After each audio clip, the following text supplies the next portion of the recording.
Hi everybody, Atypical Life's YouTube channel here again.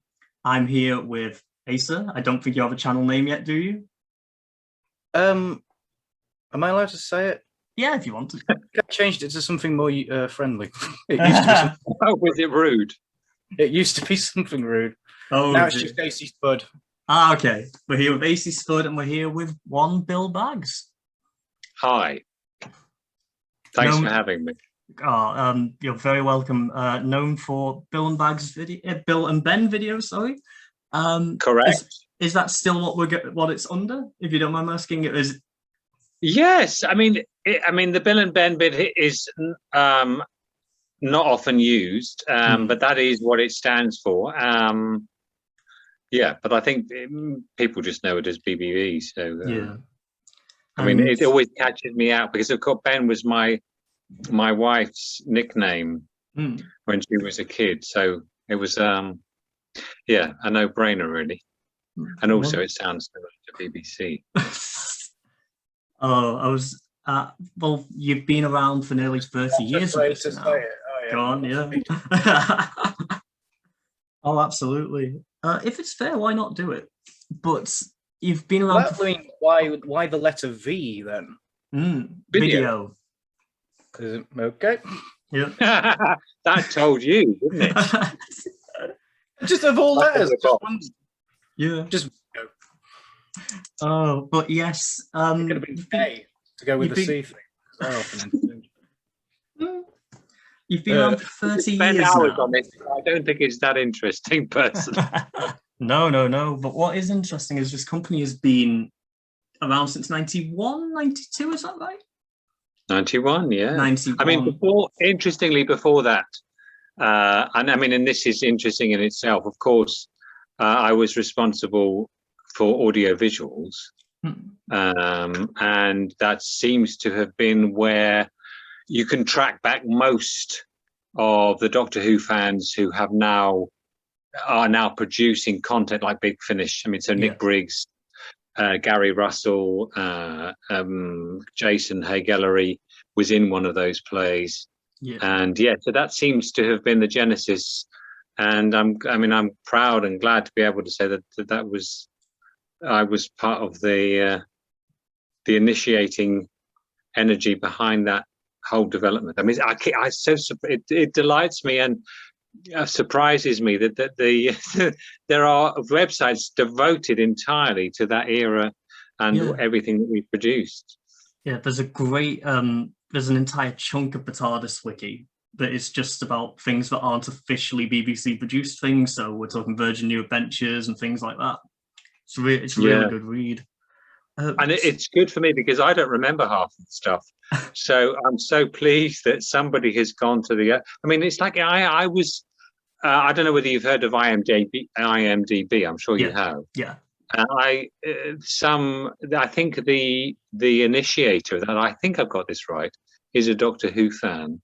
Ooh. And so all my stuff was put on there initially, and it's still there. So it's fascinating. It's fabulous. Well, I know nowadays you have to actually pay to get your stuff on there. So to become an actor, what have you for there, you have to actually pay a fee, I think. So that's wonderful. Yeah. So yes, I mean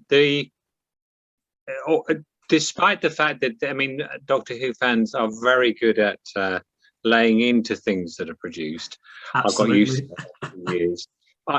The main thing, I'm surprised people review the amount of people who devote time, particularly on YouTube, to reviewing content. I mean, I don't mind whether it's good, bad, or indifferent. It's just nice and flattering to see that somebody's actually gone to the effort. Even now, I mean, it's still. I mean, I had the Radio Times. I did an interview for the Radio Times. I think it was last year. It could have been the year before with lockdown. My brain's got addled. But yeah, I mean, and in this era when Doctor Who, I was primarily involved in an era when Doctor Who wasn't on it. I mean, audio visuals was, but then BBV Doctor Who had come off air, and when Doctor Who came back, I kind of thought, well, that's largely it. And then Big Finish came along, so they kind of captured most of the market there. So I didn't. I kind of thought it would not die a death, but that would be it primarily. But still, people remain interested, and yeah. I mean, that's why I'm back in business with the website. Yes, so I've noticed. Is that a recent thing then? Has the website only recently come back? Literally, it's not much more than a week old. Wow. And there's a story behind it. Arc Beetle, who had I mean, this is the other interesting thing, following on from what we were just talking about. Probe seems to be very popular. And I'm not surprised. It's a very interesting concept, and of course Mark Gatiss was heavily involved in it. They Arc Beetle kind of continued breathe new life into it by novelizing new stories based around my character from the last one, Giles, and adding new characters and developing a team. One thing led to another, and I ended up recording these video diaries using my character, recording what we've defined as case files. And I had an idea that it would be popular, but I did it because I thought I want to get more into acting, having been a director and a producer, and it was a good opportunity and it was fun. But I was about to ask if you enjoyed it, because and I know you've appeared here and there in other bits like the Autumn Diaries skits. I believe you're in that as well. So I'm in Airzone as well. I have a bit part in Airzone. Yeah, I mean, interestingly, over one thing I've been focusing on over the last few years is acting and studying a particular acting technique. I mean, everybody's heard of method, but a parallel system is called the Meisner technique, and based around the work of somebody called Sanford Meisner. For those who know, he's very popular in the States and increasingly more popular here. So I do a lot of work, study on that technique, and it's given me a lot of confidence and technique and confidence mainly to do what I'm doing. Well, that's always great to hear. I'm sorry to do a quick detour, but I was meant to ask. We went very far, and I'm very happy with it. But how did BBV actually come about then? If you don't, I know it was a while ago. Yes, we have kind of touched on it because we mentioned audio visuals. Yeah. Now, the clue was in the name. Audio, yes, tick, visuals. So the idea always was back then. The thing about audio is it's relatively easy compared to video or filming. And audio visuals, we did a film. Gary was involved in it. Nick Briggs was involved in it. I'm trying to think whether anybody else from that era was. I don't think so. I mean, called Scarecrow. We did this film called Scarecrow City. It never really ever amounted to much. We filmed it, we edited it, and an edit existed, but it wasn't anything. It was fun, and we all learned a lot, and I'm very glad that we did it. But I don't foresee it ever being anything you could commercially release. But that's the genesis of it. So BBV was born out of that desire, plus my own desire to present myself as a director. And I think I've often said this, that I approached Colin and I also approached Tom Baker, and Tom said, I didn't get a response from Tom probably, but Colin said yes, and then Nicholas said yes. So that became clear which direction we were going to go in. And it was only ever going to be one.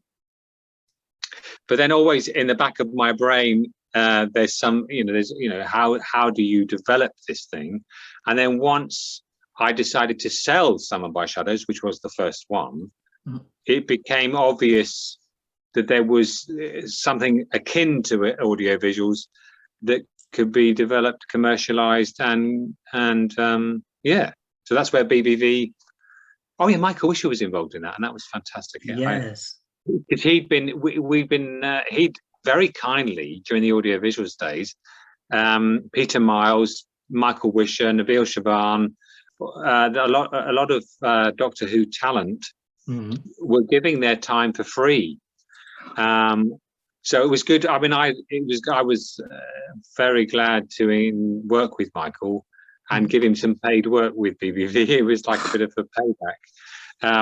But Wow. yes, so that's kind of the genesis. Fantastic. I'm trying to think, Michael Wisher, because did he ever do any audios as Davros? I'm trying to think. Did he ever come back to the show in any capacity as? You mean in Doctor Who, or in yeah? So I'm trying to think. Did he ever return to Doctor Who?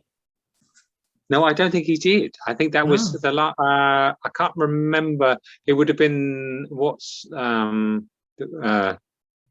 Planet of Evil. I think was his last. So Davros wasn't his last appearance because he didn't come back and redo Davros. No.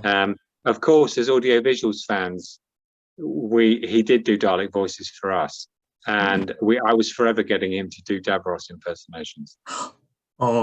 He was a delight to be with. I mean, I did a convention. Audiovisuals did a convention in Southampton, which is again sometimes mentioned online. And Michael was a guest. John Leeson was a guest.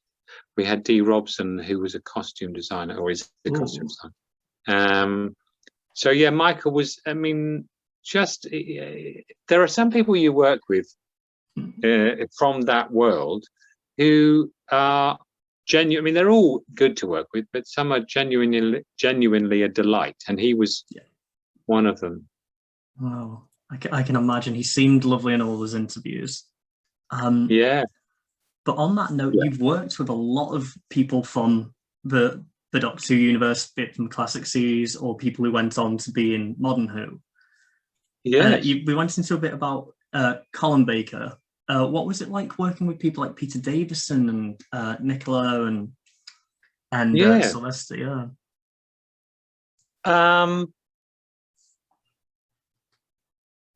I mean, it's interesting because Nicola and Peter are not dissimilar in their approach.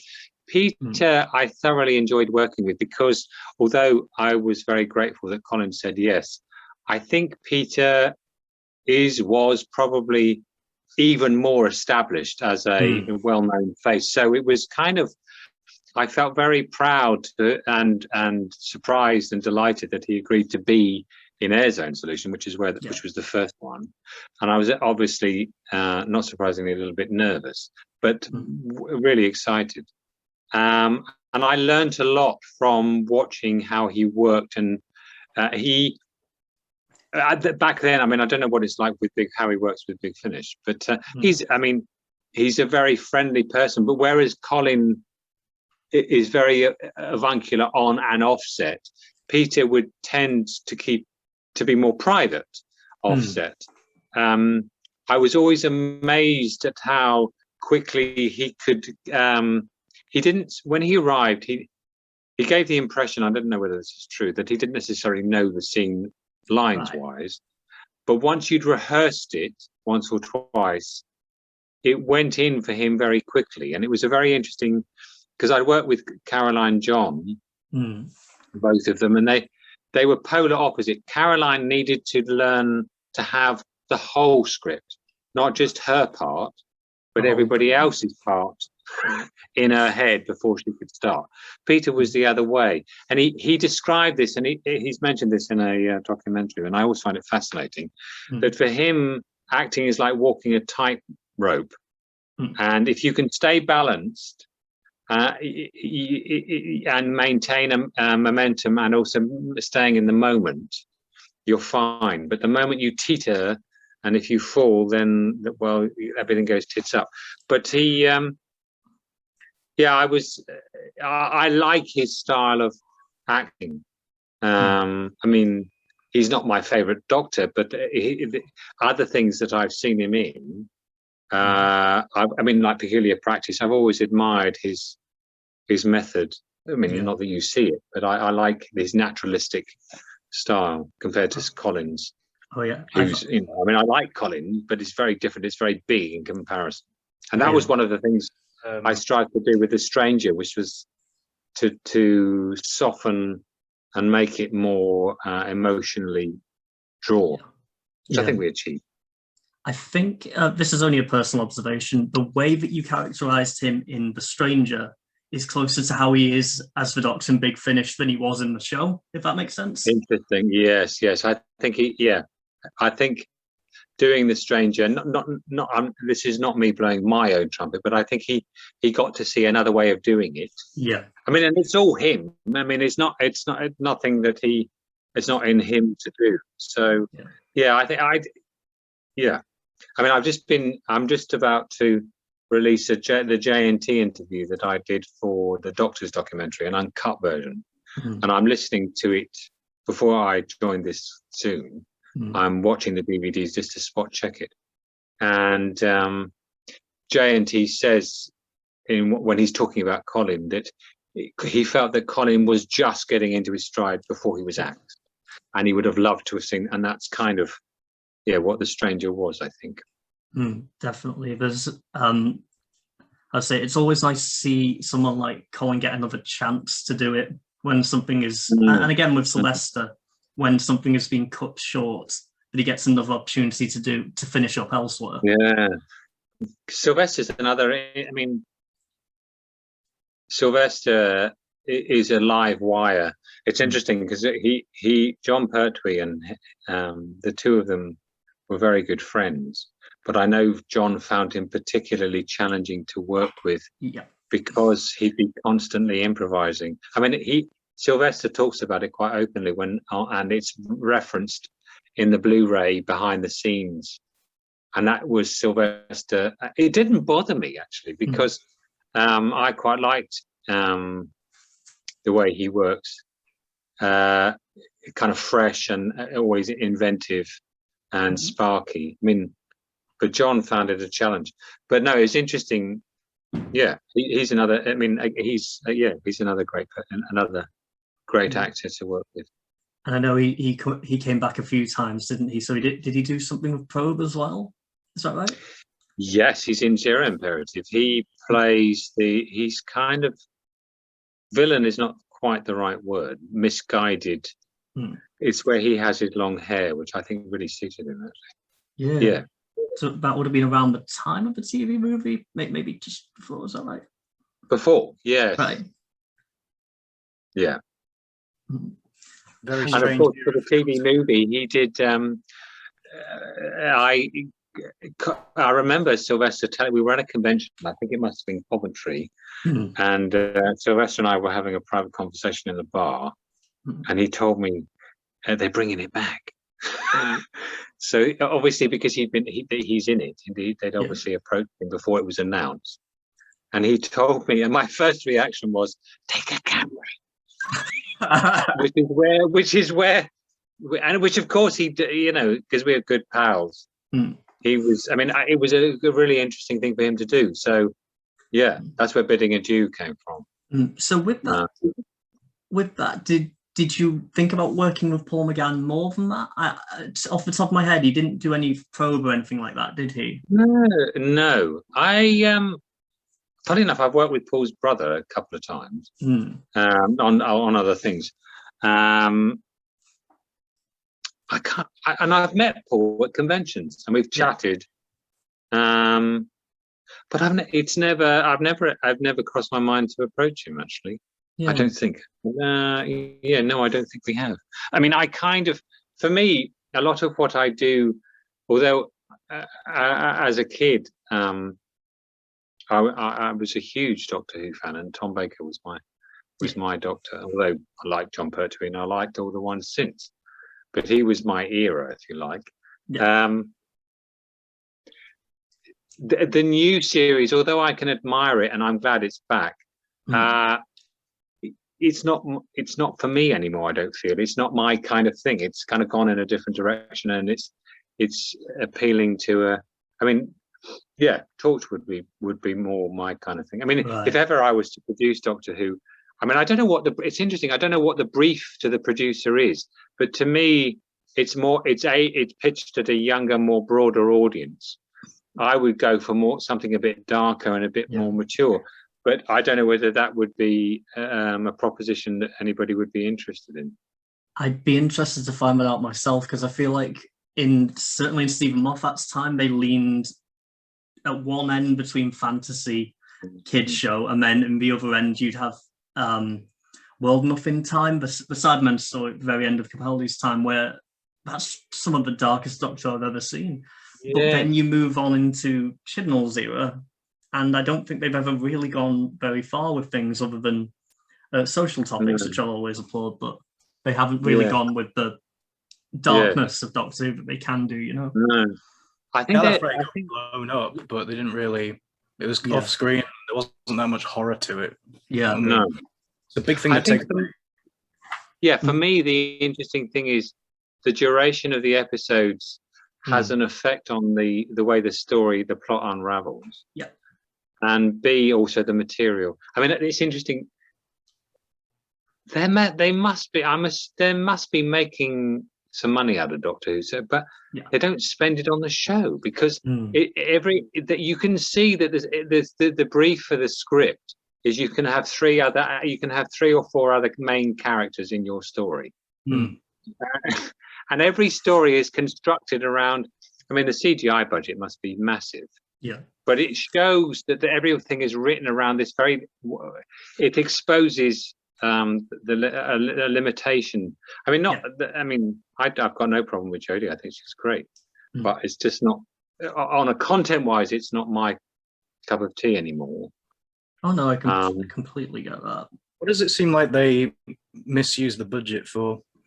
Too much CGI, too many guest stars, stuff like that. I don't know. I wouldn't go as far as saying they misuse the budget. I'm just saying you can tell how the budget. You can see the budget constraints on the content, because if you know that the day rate for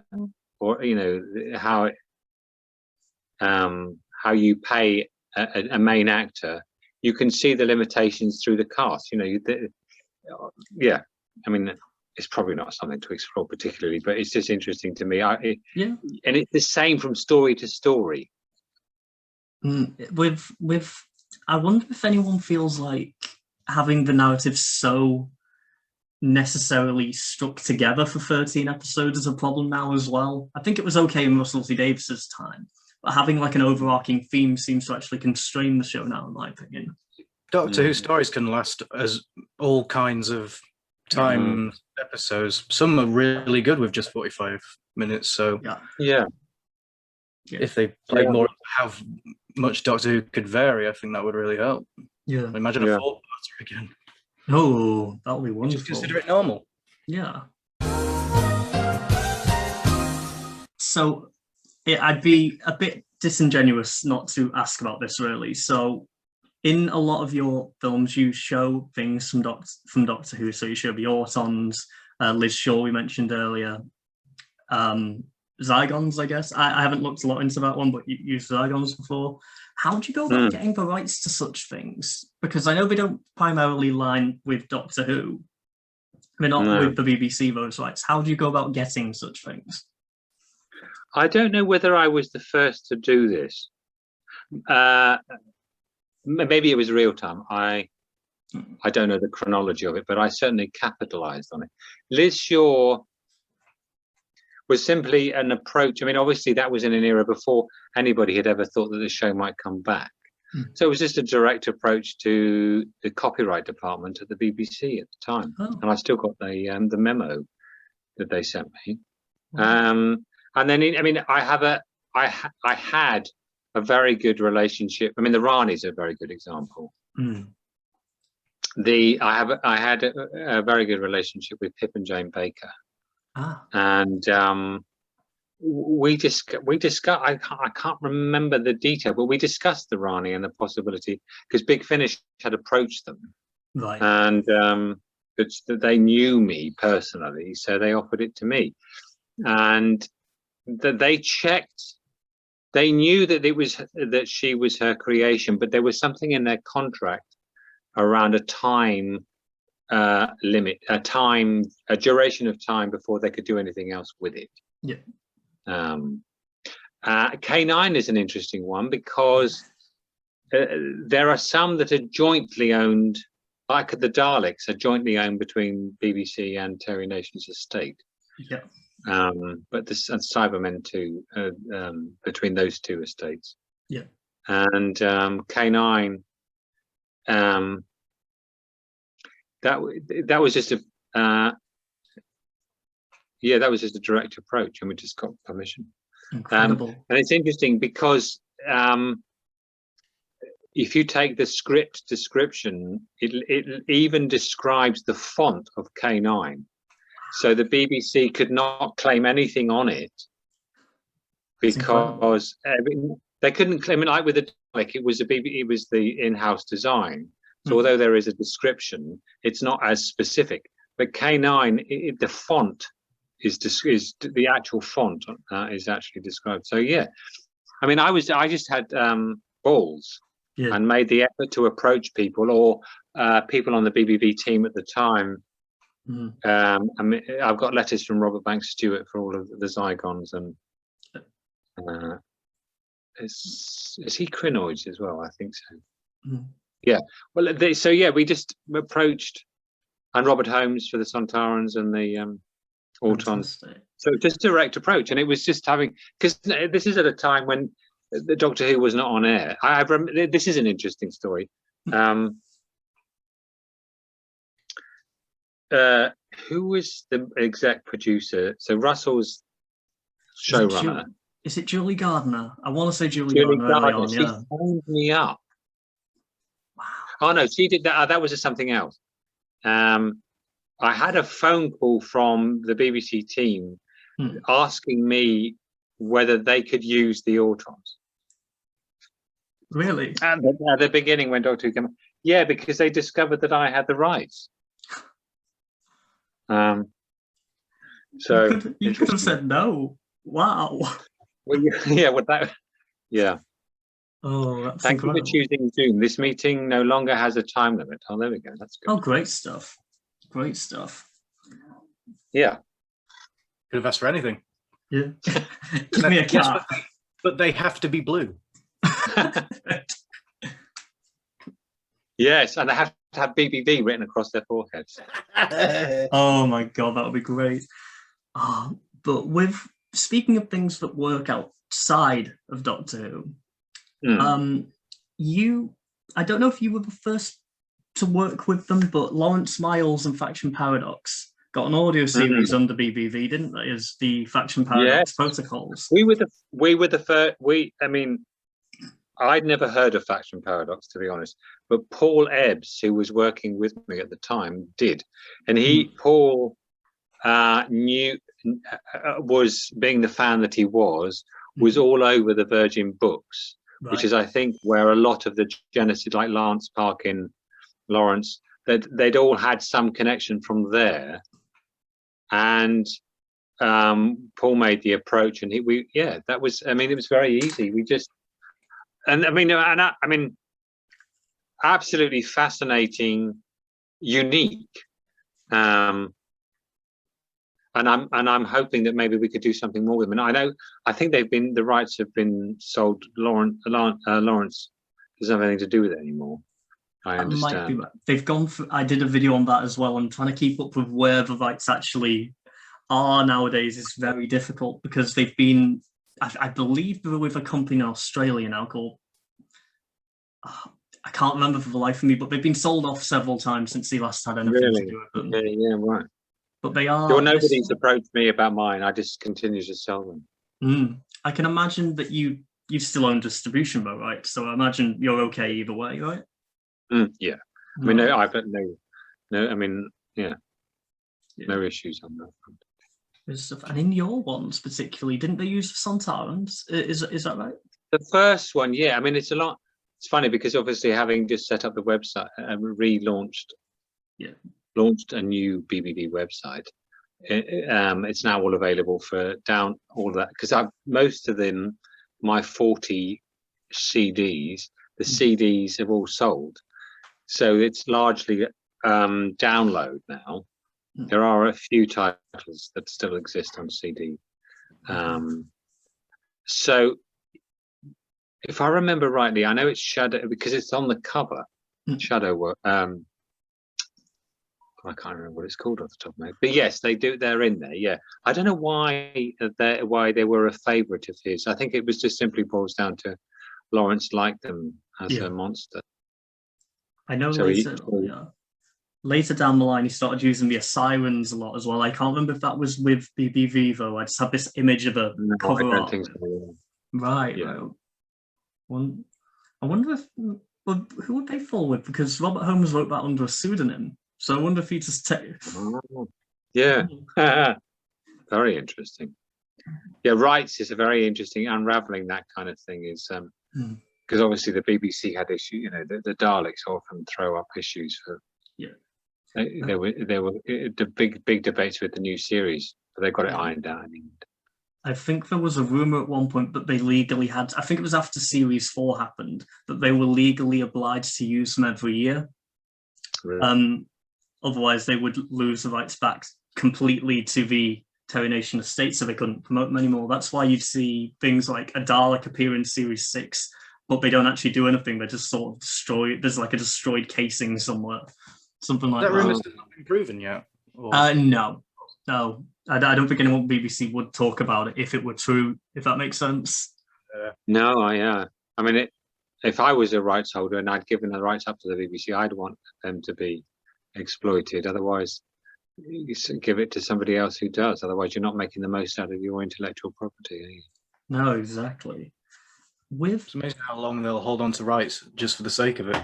Yeah. Well, franchises that suffer from that, really. Yeah. Because I know looking at it in the 90s, Doctor Who, the guy who ended up making the movie, can I remember his name off the top of my head? The TV movie. Yes, Siegel. He actually got the rights in like 88, 89 or something like that. And he was like sitting on them for a couple of years when he went to places like Andelin Entertainment, etc. And BBC every single time were like, we're keeping this. Even though we're not going to make anything with it, we're keeping an interest in it. It still has value. Yeah, because I think at the time, like the home video range was doing better than any other show. So very interesting indeed. So one of the questions I've done here is when you were creating projects for BBV, did you find it easier to have like wholesale concepts like unit and things like that? Or did you like to create your own things and have maybe someone come along and do something like the Cyberon, like we had? Or both. Yeah. Yeah. Well, Unit kind of came along at that, the Auton thing. This is well known, so it's nothing new. Yeah. But it was originally a real-time project, and Keith yielded it to BBV for various reasons. So it became a BBV project. So, and it came with Nick Briggs with it. Probe, I think, is probably Probe and Cyberon represent, yes, more what I'm taking. I mean, the thing about Liz Shaw was she presented an opportunity to do something different. Yeah. And the Probe framework also, and then Cyberon, less structured than Probe, but more similar vein, trying to do something that would appeal to the core audience. But I mean, somebody described Cyberon as the best movie of the year 2000. Wow. And I don't think they were a Doctor Who fan.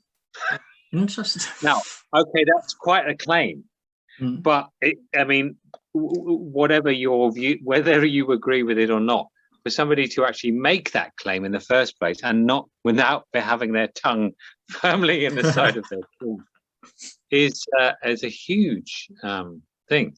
And I think, I mean, I think in some ways, there's something about Cyberon that I really like. Even now, I can watch it and get a lot from it. I don't know whether that answers your question, but that's kind of what was always in the back. Once I'd got the first 3 strangers out of the way, I was always, and am still, it's not like there's a full stop. I mean, it's kind of been a bit dormant, I suppose, but now we're kind of back in business, and always looking for opportunities to explore new territory and deeper, darker themes. Absolutely. Sort of on the notes of BBV still being here and still continue soldiering on, which I'm very happy with. Where do you see the future of BBV? Do you see it continuing with these visual releases, more audio releases in the prose form, as you mentioned earlier? How are we going to see BBV go on for the next few years? Well, I think it's interesting that I'd like now to take what we have and go in different directions. So find content that people, maybe written content that people want to hear in an audio format, medium. And I'm writing a new probe story. I did a romantic comedy, a film, and that I thoroughly enjoyed that. It's available, but it's only had a soft release. But now the website's back up, it'll have its own release. So yeah,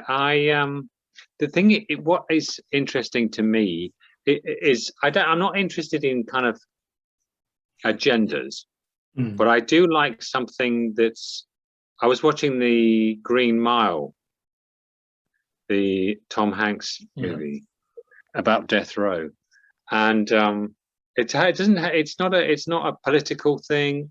It's just a human drama and it has a kind of fantasy element, but it's not overplayed. And it's moving, and it challenges you to think about your moral position. Beautiful stuff, isn't it? Yeah, and that's kind of I mean, I like political dramas as well, but so that's kind of I see BBV being a place. I mean, Big Finish I admire because the way Jason and their team have developed. I mean, what was interesting to me is when I started releasing the Professor and Ace audios, I made, having done all of audio visuals on cassette tape. I don't know, I can't remember the circumstances, but I thought cassette tapes are going to disappear. We need to do this on CD. So all of the BBV stuff was the Professor and Ace, the initial audios, were all released on CD, and it was the right decision. Yeah, absolutely. So I think there's something about my brain that says, where's the new direction? And I think the Big Finish I don't want to compete with Big Finish. I don't see myself as a competitor. Because I came first anyway. But B, because I'm interested in, I'm not interested in specific bespoke Doctor Who stuff. They're doing that, and they're doing that brilliantly. So my pitch, my bit of turf is in a different direction. Yeah. Should the opportunity arise, would you consider doing more stuff, say, with Bharani and stuff like that for audio, maybe? I think the interesting thing, potentially, yeah. Yeah. It would have to obviously have to be a recast. It's not. If the story was good, if the story engaged me, then yes. Oh yes. This isn't self-promotion, by the way, but I know my co-host here is helping write something with Bharani in right now. Oh, fantastic! Yeah. I didn't know you were going to bring. Oh, sorry. Yeah, we went deeper and darker as well because we like dark as well. So very good. A post-Time War Rani who is in shock, and she's been experimenting on herself and trying, but it's all wow. Very good. Yeah, we won't talk anyone else. We're quite proud of the voice actress though, because she's you can tell that she's going to do that. Yeah. Oh, good. Fantastic. I look forward to hearing it. Oh, God. Thank you. No pressure.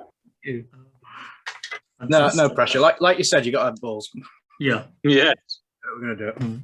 Absolutely. And speaking of which, Fleming. thanks. No, go ahead. With the last 30 years of BBV, and you've got here now and you're relaunching it and what have you, what would you say the legacy is of BBV?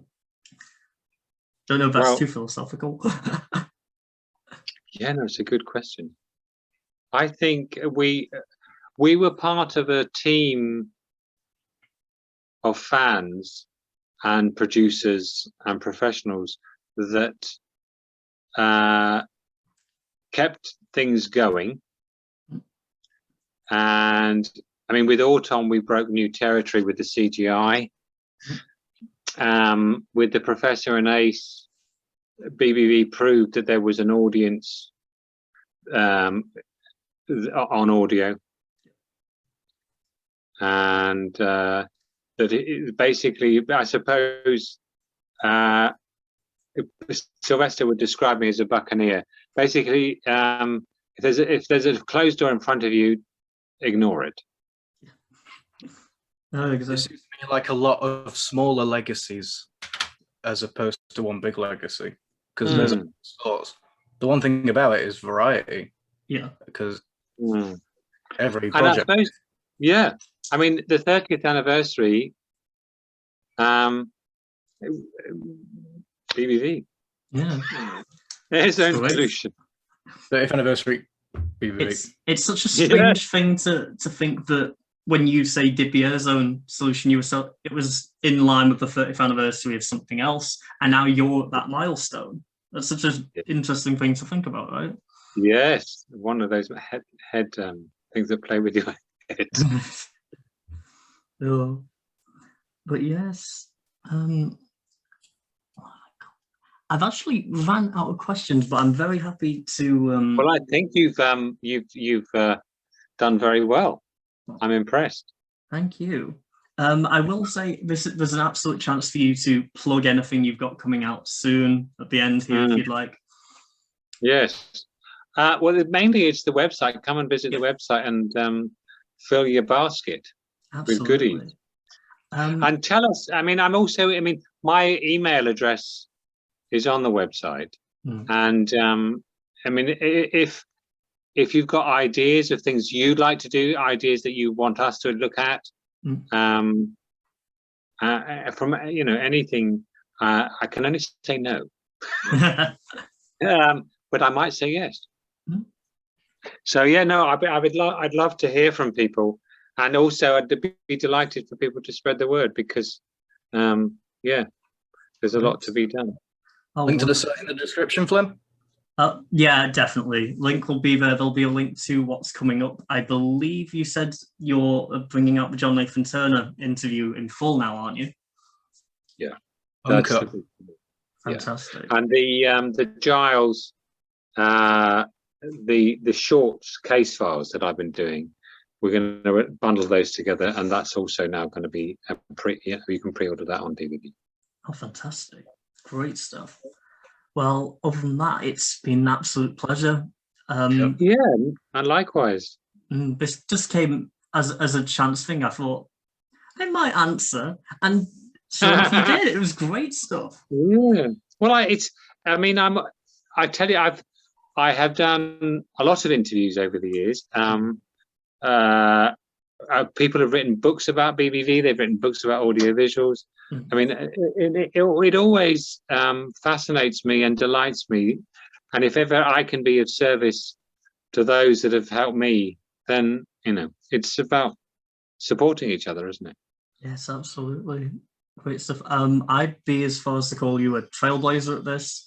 Again, you see what's going on in Doctor Who outside of the main TV show, and a lot of people either making visual fan films or with concepts from the show, or they're doing audio dramas, and you pioneered them both pretty much. So thank you. Good.